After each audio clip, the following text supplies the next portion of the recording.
አዲስ አበባን በእንባ ያጠበው የጭካኔ ጥግ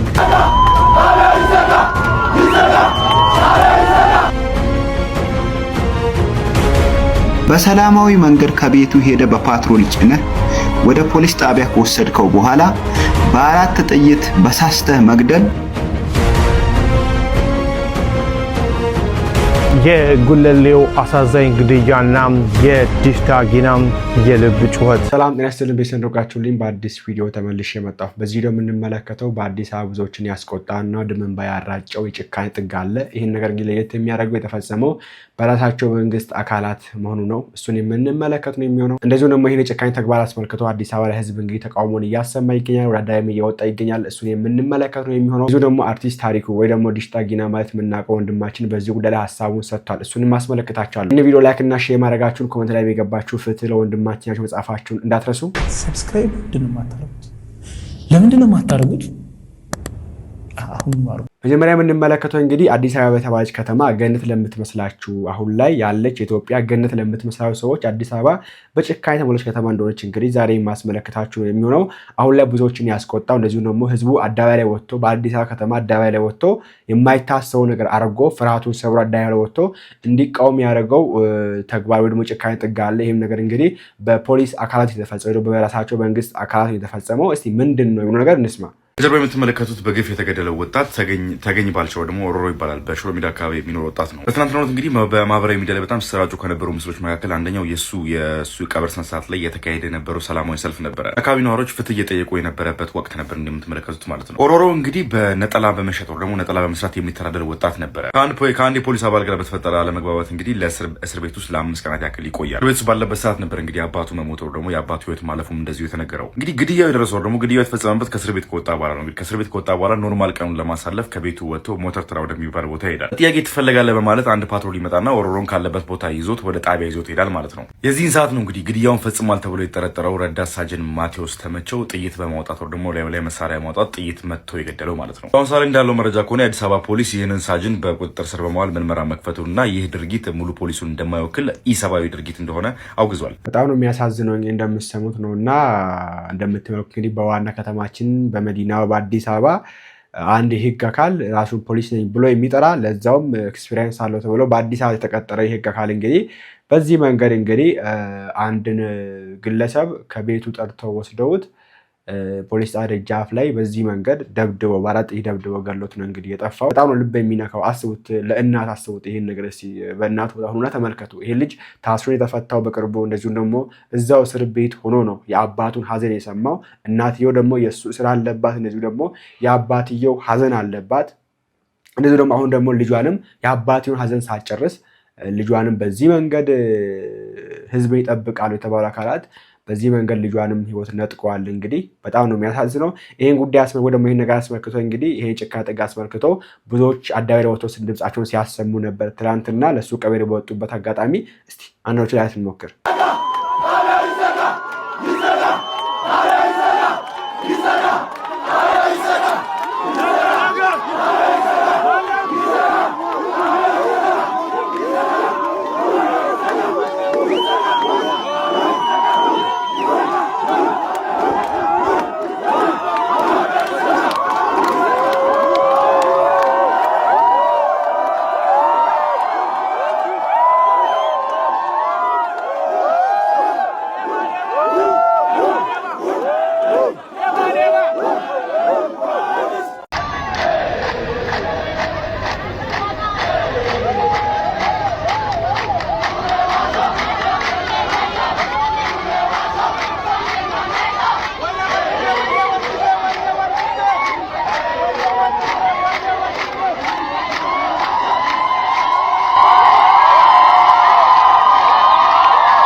እዚህ ጋር የምንረዳው በነገራችን ላይ ለወንድማችን ፍትህ ብቻ ሳይሆን ህዝቡን ያክል እንደጨከነ ነው። ቢኮዝ አዲስ አበባ ነው ይሄ ነገር አሁን ላይ ሰልፍ ኢትዮጵያ ውስጥ አይደለም፣ በዋና ከተማው በአዲስ አበባ በክፍለ ከተሞች ራሱ አይታሰብም። ያው ታውቁታላችሁ ነገር እንግዲህ የኛ መንግስት አሁን ላይ ያለው መንግስት ችግር በሰልፍ አይፈታም ብሎ ነው የሚያምነው። ለዛም ነው ብዙ ዛይ ጫካ ውስጥ ሲዋጉ የምትመለከቱት ድምጻቸውን በሰልፍ ወጥቶ ሊያሰሙ ይሞክራሉ። ሰልፍ ይከለከላል ነው የሚታወቀው። ቤተክርስቲያን ብዙ ጊዜ ድምጽን ላሰማ ዳይወጥ ይችላል ጠይቃ ነበር። ለምሳሌ ያክል ኦርቶዶክስ ቤተክርስቲያን አትችልም ነው የተባለው በተለያየ ሰዓታት ማለት ለምን ከተባለ ችግር የሚፈታው በሰልፍ አይደለም ብሎ የሚያምን መንግስት ነው እየመራ የሚገኘውና አይ ያሳየን ደግሞ ህዝቡ ባገኙ አጋጣሚ በዚህ መንገድ ድምጹን እያሰማ እንደሆነ ነውና ይሄ ደግሞ ነገሮች ወዴት እያመሩ እንደሆነ የሚያሳየን ነው። እዚህ ጉዳይ አዲስ አበባ ፖሊስ ምላሽ ሰጥቷል። በነገራችን ላይ አዲስ አበባ ላይ ቅድም ብያቸው ነው መግቢያ ላይ አዲስ አበባ ገነት ለምትመስሉ ሰዎች አይደለችም። አዲስ አበባ የተለያየ ወንጀል የሚፈጸምባት ከተማ ነች። ለምሳሌ ያክል ይሄን ተመልከቱ። አዲስ አበባን በእንባ ያጠበው የጭካኔ ጥግ ተመልከቱት። ይህን ወጣት የ30 ዓመቱ ወጣት ኪሩቤል ከበደ አሳዛኝ አሟሟት የአዲስ አበባ ፖሊስንም አናግረናል። መረጃውን በአጭሩ አቀርባለሁ። በፈረንሳይ ሌጋሲዮን ተወልዶ ያደገውና በተለያዩ የንግድ ስራዎች የሚተዳደረው ታታሪው ወጣት ኪሩቤል ባለፈው አርብ ከቤት እንደወጣ አልተመለሰም። ቤተሰብ በከፍተኛ ድንጋጤ ፖሊስ ዘንድ ሪፖርት ቢያደርግም በሕጉ መሰረት የጠፉ ሰዎች ፍለጋ የሚጀምረው ከ24 ሰዓት በኋላ በመሆኑ ያ ጊዜ ለቤተሰብ እጅግ አስጨናቂ ሆኖ አለፈ። የዘገየው ፍለጋ መጨረሻ ግን ማንም ሊሰማው የማይፈልገውን መርዶ ይዞ መጣ። የኪሩቤል አስከሬን ብሔረ ጽጌ መናፈሻ አካባቢ ቆሻሻ ገንዳ ውስጥ በጆንያ ተጠቅልሎ ተገኘ። ገዳዮቹ የፈጸሙት ጭካኔ አእምሮን የሚዘገን ነው። ማንነቱ እንዳይለይ ፊቱን በጭካኔ ተልትለው አፉን በፕላስተር አሽገውታል። መርማሪዎችን ለማሳሃትም ሆን ብለው የጓደኛው መታወቂያም አስከሬኑ ላይ ጥለውት ሄደዋል።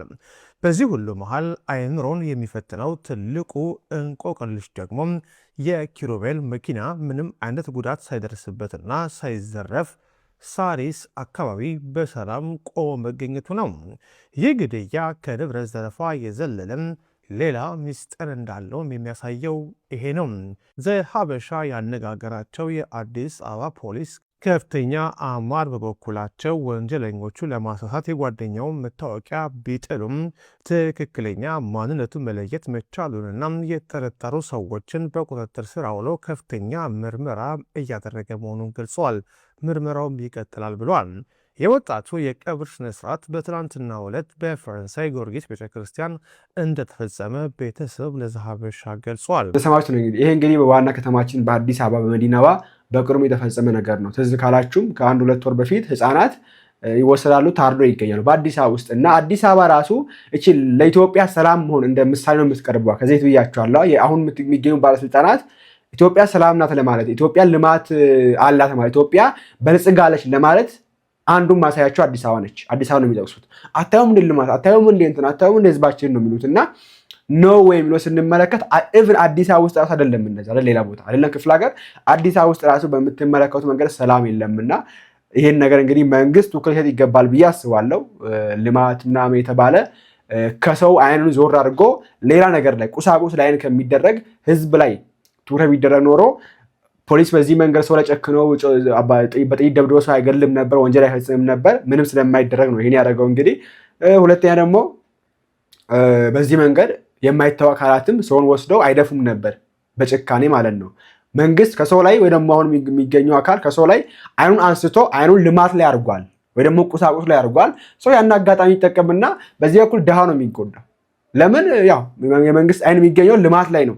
በዚህ በኩል ደግሞ ትንሽ ከፍ ያሉ ሰዎች ዝቅ ያሉ ሰዎችን እየጎዱ በጭካኔም ሆነ በሌብነቱም ሆነ በዝርፊያውም ሆነ በኑሮ ውድነቱም ሆነ ይህን ህዝብ እንግዲህ እያደቁ ይገኛሉ። አሁንም በማለት ፈልኩት ምንድነው የሚመለከተው አካል ለዚህ ጉዳይ ወይ ደግሞ ለህዝቡ ትኩረት ይገባል ብዬ አምናለሁ። ሀገራችን ውስጥ ከማከብራቸው የስራ ዘርፎች አንዱ የጸጥታ ዘርፉን ነው። እዛ ላይ የተሰማሩ ሰዎች ሞስትሊ ረፍት የላቸውም። ስራ ላይ ነው አብዛኛውን ጊዜ በአለም ቢሆን በተለያዩ ታይሞች ስራ ላይ ነው የሚያተኩሩት፣ ስራ ላይ ነው የሚውሉት። ከፖሊስ ዲሲፕሊን ጋር ተያይዞ ብዙም ጠልቄ ባላቅም በእርግጠኝነት ፖሊስ ኃይል የመጠቀም መብት አለው፣ ወይም ደግሞ ኃይልን ተጠቅሞ ተጠርጣሪን የመያዝ መብት አለው። ይህንን የሚፈቅድ የራሱ ደግሞ ማዕቀፍ አለው። ተጠርጣሪው ምን አይነት ሲሆንና ምን አይነት እንቅስቃሴ ሲያሳይ ፖሊስ ኃይል መጠቀም እንዳለበት የሚያስቀምጥ የራሱ ማዕቀፍ አለው። ዝርዝር ውስጥ አልገባም። ግን ምንም አይነት ጦር መሳሪያ ያልታጠቀ በፖሊሶቹ ላይ ምንም አይነት እርምጃ ለመውሰድ ዝግጁ ያልሆነ በሰላማዊ መንገድ ከቤቱ ሄደ በፓትሮል ጭነህ ወደ ፖሊስ ጣቢያ ከወሰድከው በኋላ በአራት ጥይት በሳስተህ መግደል ምን እንደሆነ አይገባኝም። ይሄ የኢትዮጵያ ሕዝብ ፖሊስ ላይ ያለውን እምነት ጥያቄ ውስጥ ይጥለዋል። ፖሊስ እኮ የኃይል እርምጃ ሊወስድብህ እንኳን ሲመጣ በሕግ አምላክ ሕግ ቦታ አድርሱኝ ካልክ ምንም ሳይነካ በሰላም የሕግ ቦታ የማድረስ ግዴታ አለበት። እነሱን የሚፈትን ምንም አይነት እርምጃ የማትወስድ ከሆነ በሰላም ከቤቱ ወስደ ፖሊስ ጣቢያ ወስደ በአራት ጥይት ደብድበ የምትገለው ከሆነ ይሄ የጸጥታ ዘርፉ በማናለብኝነት እየተንቀሳቀሰ እንደሆነ ግልጽ ማሳያ ነው። ስለዚህ ይህንን ሰው የገደለው ፖሊስ ተይዞ ግልጽ በሆነ ምንም ባልተሸፋፈነ የፍርድ ሂደት ፍርዱን ሲያገኝ ማየት ይፈልጋል መላው የኢትዮጵያ ሕዝብ። የአዲስ አበባ ሕዝብ ብቻ አይደለም፣ የጉለሌ የሽሮ ሜዳ አካባቢ ሕዝብ ብቻ አይደለም፣ መላው የኢትዮጵያ ሕዝብ እንደዚህ አይነት በማናለብኝነት የሚንቀሳቀሱ የፖሊስ አባላት ትክክለኛና የማያዳግም ፍርድ ሲሰጣቸው ማየት እንፈልጋለን። ለሕዝቡ ብላችሁ አይደለም፣ ለተቋሙ ስትሉ፣ ለተቋሙ ደህንነት፣ ለተቋሙ ተአማኒነት ስትሉ ይህ ነገር ግልጽ በሆነ የፍርድ ሂደት ይህ የፖሊስ አባል ሲቀጣ ማየት እንፈልጋለን። የማይሆን ከሆነ ግን እኔ በእርግጠኝነት የምናገረው ተቋማችሁ ጥያቄ ውስጥ በትክክል ፍትህ ሊሰጥ ይገባል ብዬ አሁን ተሸፋፍኖ የሚያልፍ ነገር ሳይሆን በግልጽ ይሄ ተብሎ ፍትህ ሊሰጥ ይገባል ብዬ አምናለሁ። በዚህ ጉዳይ ላይ የአዲስ አበባ ፖሊስ ምላሽ ሰጥቶበታል። ምን አለ? በተጠርጣሪ ላይ የሚፈጸምን መሰል ድርጊቶች አልታገስም፣ የግድያውን የምርመራ ውጤት በቅርቡ ለህዝብ ይፋ አደርጋለሁ ሲል የአዲስ አበባ ፖሊስ ምላሽ ሰጥቷል። ለጥያቄ ትፈልጋለህ ተብሎ ወደ ፖሊስ ጣቢያ ከደረሰ በኋላ ቀደም ሲል አለመግባባት ከነበረው የፖሊስ አባል በጣቢያው ደጃፍ ላይ 4 ጥይቶች ተተኩሶበት ህይወቱ ያለፈ ስለመሆኑ የአዲስ አበባ ፖሊስ አረጋግጦ የፖሊስ አባሉ የፈጸመው ድርጊት ፍጹም ተቀባይነት የሌለው ኢሰብአዊ ድርጊት ፖሊስ ከቆመለት ዓላማም በተቃራኒ እየተፈጸመ ነው ብሏል። በዚህም አባሉ በቁጥጥር ስር ውሎ ምርመራ እየተጣራበት እንደሚገኝና ውጤቱን ለህዝብ ይፋ እንደሚያደርግም አስታውቋል። እንግዲህ እንደምትሰሙት ነው። በዚህ መንገድ ምላሽ ሰጣለሁ ብሎ የአዲስ አበባ ፖሊስ መረጃ ይዘው ደግሞ መግለጫ አውጥቷልና ያው ይሄ ልጅ እንግዲህ ተገደለ የተባለበት ምክንያት ትፈልጋለህ ብሎ ወደ ፖሊስ ጣቢያ ሄደ። ከዛ ደግሞ ፖሊስ ጣቢያ በር ላይ ሲደርስ አልጋም ግባ የሚል ግብግብ ተፈጠረ።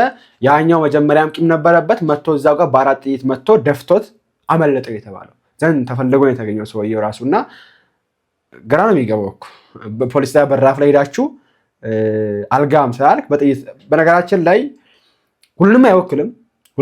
ከዚህ የተናየት ሞከራላ የአዲስ አበባ ሚኒሻ የሚባሉት በመንግስት እንግዲህ ህዝቡን ከሌባ ጠብቁ፣ ከአሸባሪ ጠብቁ ተብለው በመንግስት የሾሙ ከዚሁ ህዝብ በሚሰበሰብ ገንዘብ ደሞዝ የሚከፈላቸው አንዲትን እናት እንግዲህ ደብድቦ እግሯን ሰባብሮ አሳብጧት፣ ጭንቅላቷን አሳብጧት ልጅየው ወጥቶ እያለቀሰ ሰምተናችሁ ነበር ከዚህ በፊት እዚህ ካላችሁ አይ ቲንክ ብዙም አልቆየም፣ 1 ወርም አልሞላውም። እና እንደዚህ አይነት ተግባር ግን ይፈጸም በአዲስ አበባ ውስጥ ነው። እሱ ብቻ አይደለም።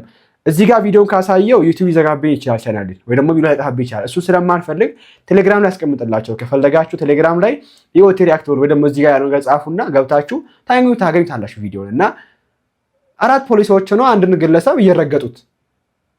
ለምን ከተባለ የሆነች ቃል ነው የመለሰው። ቃል ባይመልስም እንግዲህ ምክንያት ነው የሚፈለገው ለመደብደብና አላቅም የመደብደብ ሱስ ያለባቸው ፖሊሶች ናቸው አብዛኞቹ ሱስ አላቸው። በቃ የሆነ ምክንያት የሚፈልጉብህ በጥፊ ድመቱ የሆነ ነገር ሊያደርጉህ የሆነ ምክንያት ይፈልጉብሃል። እና ሁለት ለመናገር ህዝቡ ፖሊስ መፍራት አለበት ብዬ አላምንም። ፖሊስ ነው ደግሞ ህዝቡ መፍራት ያለበት። ፖሊስን ሊፈራ የሚገባው ሌባ ወይ አጭበርባሪ ወይ ደግሞ አሸባሪ ነው እንጂ ህዝብ አይደለም። ሰላማዊ ህዝብ እኔ በሰላም ወጥቼ የምገባ ሰውዬ ፖሊስ ለምን ፈራለሁ? ፖሊስን አክብሬው ችግር ካለ አውርተን የሚጠቆመ ካለ ጠቆሜ በዛ መንገድ ነው ነበር። ነገር ግን አሁን ላይ አብዛኛው ኢትዮጵያ ህዝብ ሁሉም በሚባል ደረጃ ፈርቶ ነው የሚኖረው። ወዶ አይደለም የሚገዛው፣ እየፈርቶ ነው የተገዛ የሚገኘው። ይሄ ደግሞ አንድ ቀን ዋጋ ያስከፍላል። ህዝብ ወዶ ነው ሊገዛ የሚገባ እንጂ ፈርቶ በፍርሃት አይደለም። ምክንያቱም የተፈራ ነገር የሆነ ቀን መፈንዳቱ ስለማይቀር ማለት ነው። እና ይሄ ነው ሊታሰብበት ይገባል ብዬ አስባለሁ። ታሪኩ ልጅ ጠጊና በዚህ ጉዳይ ሀሳብ ሰጥቶበታል። የጉለሌው አሳዛኝ ግድያና የዲሽታ ጊና የልብ ጩኸት። ስለ አሳዛኙ ግድያ እስካሁን የምናውቀው መረጃ እንዲቀርባል። የሰው ልጅ ሕይወት ያውም የዜጎችን ደህንነት ለመጠበቅ ኃላፊነት በተሰጠ የጸጥታ አካል እጅ ሲቀጠፍ ከማየት በላይ ልብ የሚሰብር ክስተት የለም። በአዲስ አበባ ከተማ የተፈጸመው አንጀትን የሚበላም የአንድ ዜጋችን ግድያም ተከትሎም የከተማው ፖሊስ ተቋም ድርጊቱን በጽኑ ሲያወግዝ፣ ዲሽታ ጊና በሚባለው ተወዳጅ ስራው የሚታወቀው ድምፃዊ ታሪኩ ጋንኪሲ ደግሞ ጥላቻና ፍርሃትን የሚያወግዝ ጥልቅ የልብ ጩኸቱን አሰምቷል። የአዲስ አበባ ፖሊስ ዋና መምሪያ ይፋ ባደረገው መረጃ መሰረት የአሳዛኝ ክስተት የተፈጠረው ሚያዝያ 29 ቀን 2018 ዓ.ም በጉለሌ ክፍለ ከተማ ወረዳ 1 አካባቢ ነው። በዕለቱ ከቀኑ 10 ሰዓት ከ40 ላይ ረዳት ሳጅን ማቴዎስ ተመቸው የተባለ የፖሊስ አባል አቶ ተገኘ ባልቻ የተባሉትን ግለሰብ በክላሽንኮቭ ጠመንጃ ተኩሶ ሕይወታቸው እንዲያልፍ አድርጓል። ፖሊስ ግድያውን የፈጸመውን አባል ወዲያውኑ በቁጥጥር ስር ውሎ ምርመራ ጀምሯል። ከዚህ ዘግናኝ ድርጊት ጀርባ ያለውን መንስኤ ፖሊስ ሲያብራራም በሟችና በፖሊስ አባሉ መካከል ከዚህ ቀደም የተፈጠረ ቂም እንደነበር ጠቁሟል። ከዚህ በፊት በተፈጠረ ጠብ አቶ ተገኝ በፖሊስ አባሉ ላይ ጉዳት አድርሰው ታስረው በዋስ ወጥተው ነበረ።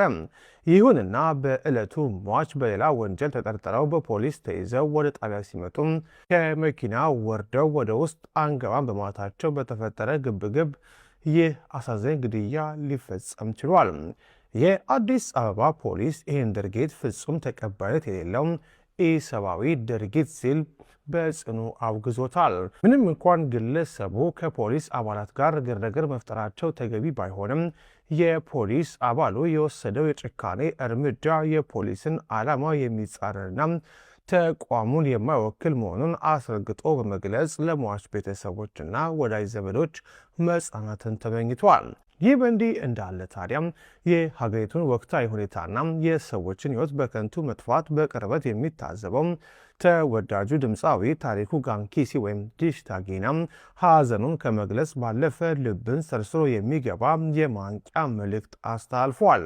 በአሁኑ ወቅት ሰዎችን እርስ በርስ እያባላ ያለውን የፍርሃትና የጥርጣሬ ግድግዳ እንድናፈርስ ጥሪውን አቅርቧል።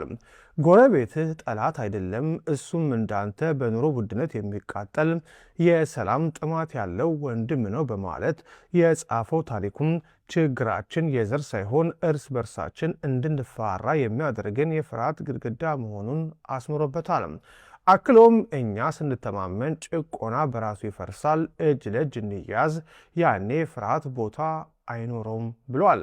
የፖሊስ ጥብቅ የምርመራ ቃልና የድምፃዊ የመተማመን ጥሪ በአንድ ላይ ሲታዩ እንደ ማህበረሰብ ከጥላቻና ከበቀል አዙሪት ወጥተን የነገውን የመተማመን ቤት አብረን እንገንባ የሚለውን ጥልቅ መልእክት የሚያስተጋቡ ናቸው። እግዚአብሔር ይስጥልን። ወንድማችን ታሪኩ ልጅ ጠጊና እንግዲህ ሁሌም ሰላም ነው የሚለው። ያው በትግራይ ጦርነት ጊዜ ሰላም ሳይት አስሩ ነበራ። ሰላም ይሻላል፣ ምንም ጦርነትም አያስፈልገንም፣ ወንድም ሬ የለበትም፣ እኔ ሄጄ ተዋጉ ብዬ ዘፈን አልዘፍንም ምናም ብሎ ስለተናገረ ሰላም ይበቃ፣ በቀደም መሰ ሲቁም ሰላም ይሻልናል፣ ተው ታረቁ ስላለ ታስሮ ነበር እንደምታስታውሱት። እና አሁንም እንግዲህ ድምፁን አሰምቷል። እና አሁንም ቢሆን ማለት የምፈልገው ነገር ፍትህ ይሰጥ ነው። ለዚህ ወንድማችን ፍትህ ካልሰጠ ከዚህ ቤትም ብዙ ያልፍጡ ፍትዎች አሉ።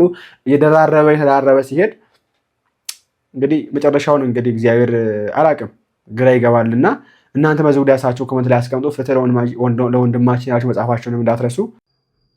ለምን ይመስላችኋል ለጴንጤ ሐዋርያትና ነቢያት ቅንጣት ክብር የሌለኝ? ቅንጣት ክብር ካለመኖርም አልፎ እነዚህ የባለስልጣን አጫዋች ኮሜዲያን ናቸው ብዬ የምናገረው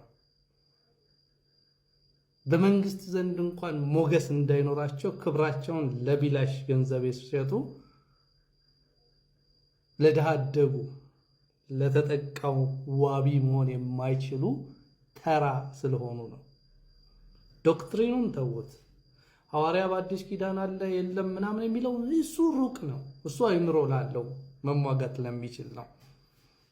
የመንግስት አጫዋች ከመሆናቸው የተነሳ አንድ ዘፋኝን ለመቃወም 100,000 ብሮችን ያባከኑ ሰዎች ክብራቸውን በቢላሽ የሰጡ ርካሾች ለአንድ ለምስኪን በፖሊስ ተደብድቦ በጥይት ተደብድቦ ለተገደለ ሰው ድምፅ ለመሆን ወኔ የላቸው። ይኸውላችሁ እንደዚህ አይነት ድምፅ ለመሆን ራስን መካድ ያስፈልጋል። ጌታ ኢየሱስ ማንም ሰው የኔ ሊሆን ቢፈልግ መስቀሉን ሊሸከም ቢፈልግ ራሱን ይካድ ብሏል። እነዚህ እውነትን የሚገዙ እንጂ የማይሸጡ መንግስት በተቀያየረ ቁጥር የመንግስት አጫዋች የሆኑ ተራ ሰዎች ናቸው። ከዛ ቃለ ሕይወት ቤተክርስቲያን ስለኛ መግለጫ ሰጠች አልሰጠች ብለው ይከራከራሉ። መጽሐፍ ቅዱሱ ለድሃ አደጉ ቁም ለተጠቃውም ዋቢ ሁን ይላል።